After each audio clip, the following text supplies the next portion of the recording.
Сәлем достар, сіздермен Ақбота. Бүгін осындай дәмді әрі әдемі пирожныйлар жасайтын боламыз. Менімен бірге болыңыздар. Қамыры тура молочная девочканыкіндей болады.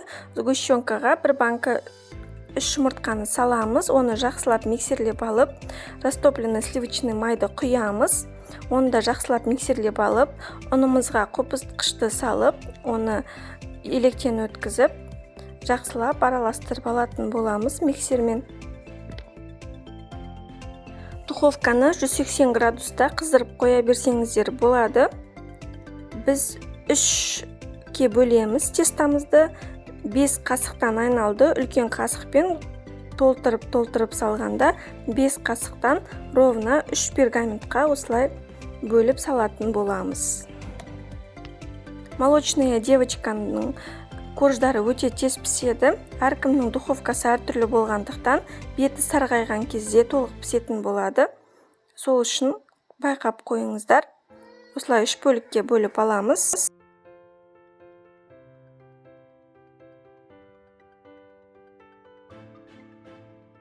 Енді кремін дайындайтын боламыз. Менде кілегей және творожный сыр, оған сгущенка қосатын боламын. Сгущенканы өздеріңіздің тәттілігін қалауларыңыз бойынша салсаңыздар болады.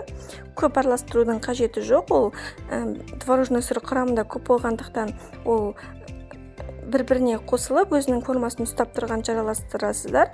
Мен бір 3-5 минуттай ғана араластырдым.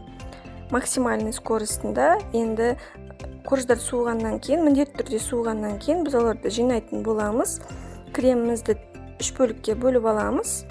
Оны жақсылап осылай равномерно жағып алатын боламыз. Қалған 2 коржды да дәл осылай жинайтын боламыз.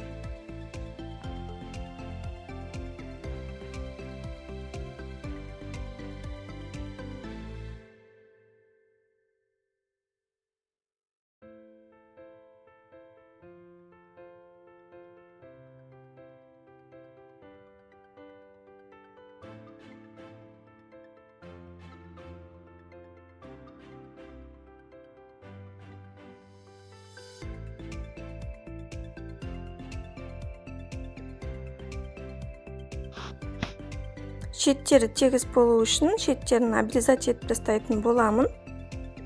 Тоңазытқышқа 1-2 сағатқа қойып қойсаңыздар болады, бірақ мен кішкене асықтым.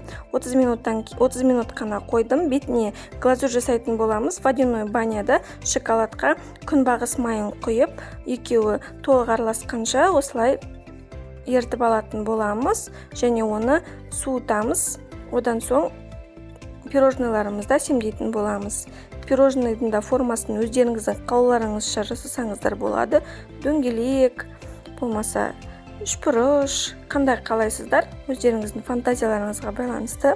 Мен осылай өзіме ыңғайлы болғандықтан мен осылай қып пирожныйларымды осылай қып кестім.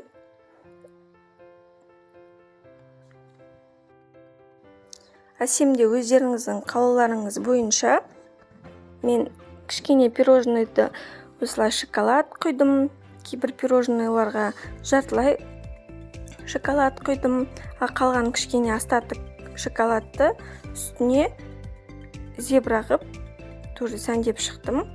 Және посыпкалар пайдаландым.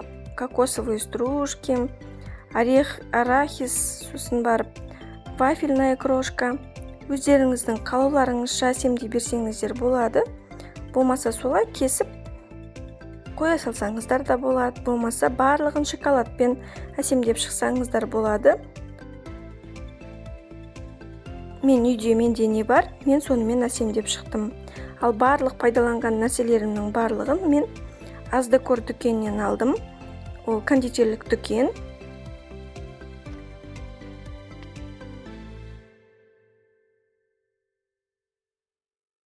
Порционный пирожныйлар осындай өте ыңғайлы және столдың да сәнін кіргізіп тұрады деп ойлаймын. Сіздерге видео ұнаса, каналға тіркеліп, лайк басуды ұмытпаңыздар. Пирожныйлар өте жұмсақ болып тұрады. Міне көрсеңіздер болады. Дәмі молочная девочка торттың дәмінде тура солай. Өте жұмсақ, астарыңыз дәмді.